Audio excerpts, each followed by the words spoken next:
প্রায় সব খাতে রপ্তানিতে ভাটা চলছে।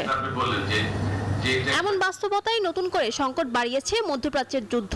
আগামী 2-3 মাসের মধ্যে জ্বালানি শূন্য হবে বাংলাদেশ এমন শঙ্কায় ক্রয়াদেশ স্থগিত করেছে অনেক বিদেশি বিনিয়োগকারীরা।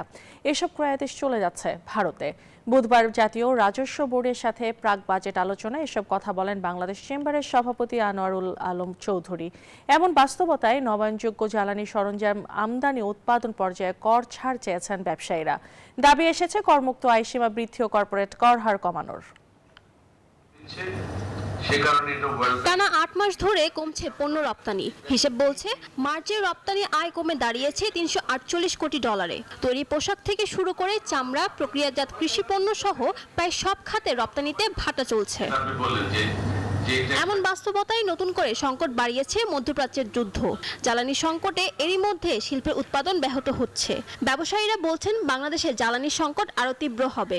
এমন আশঙ্কায় তৈরি পোশাক সহ বিভিন্ন পণ্যের ক্রয়াদেশ কমিয়ে দিয়েছেন বিদেশি ক্রেতারা। এই অবস্থায় নবায়নযোগ্য জ্বালানি উৎপাদন বাড়াতে এর সরঞ্জাম আমদানি ও উৎপাদন পর্যায়ে কর ছাড় চান ব্যবসায়ীরা। আমরা বলে আসতেছি আমাদের তেল নাই, আমাদের অমুক নাই, আমাদের গ্যাসের সমস্যা। কাস্টমাররা বাইরের ওরা কিন্তু এখন ভয় পাচ্ছে, ওরা এখন বলা শুরু করে দিয়েছে।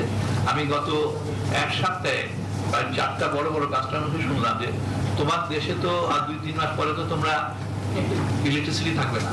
এ সময় ব্যাংক আমানতের মুনাফার উপর উৎসে কর 20% থেকে কমিয়ে 10% করা এবং সারচার্জ ধাপে ধাপে উঠিয়ে নেওয়ার দাবি জানায় ঢাকা চেম্বারের নেতারা। করের বোঝা না চাপিয়ে ব্যবসা সহায়ক কর কাঠামো তৈরির প্রস্তাব তাদের। অন্যান্য এসেনশিয়াল প্রয়োজনীয় কাগজ ব্যবহৃত হচ্ছে, এক্সপোর্টে কাগজ ব্যবহৃত হচ্ছে, প্রত্যেক কাগজ ব্যবহৃত হচ্ছে। এই জন্য ওভারঅল যে ডিউটি স্ট্রাকচার এটাকে একটু রিভিউ করা দরকার। বাংলাদেশের যে পেপারগুলো আমাদের প্রোডাকশন হয় না, আমাদের পাশে আমাদের পেপার মিল অ্যাসোসিয়েশনগুলো আছে, যে পেপারগুলো এখানে প্রোডাকশন হয় তাদেরকে প্রোটেকশন দেন, কারণ দেশীয় শিল্পের দরকার আছে। আলোচনায় রপ্তানি বান্ধব বাজেট প্রণয়নের আশ্বাস দিলেও আপাতত কর্পোরেট কর কমানোর পরিকল্পনা নেই বলে জানিয়েছেন এনবিআর চেয়ারম্যান। আপনি ভ্যাট দিচ্ছেন, আরেকজন একদম দিচ্ছেন না, এটা তো হয় না।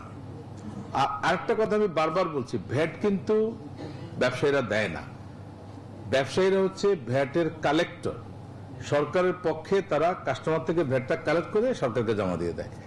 এই জিনিসটা আপনাদের ব্যবসায়ীদের বোঝাতে হবে যে ভাই আমি তো আমার পকেট থেকে দিচ্ছি না, I am collecting it from customer এবং আমি ওই টাকাটা জমা দিয়ে দিচ্ছি।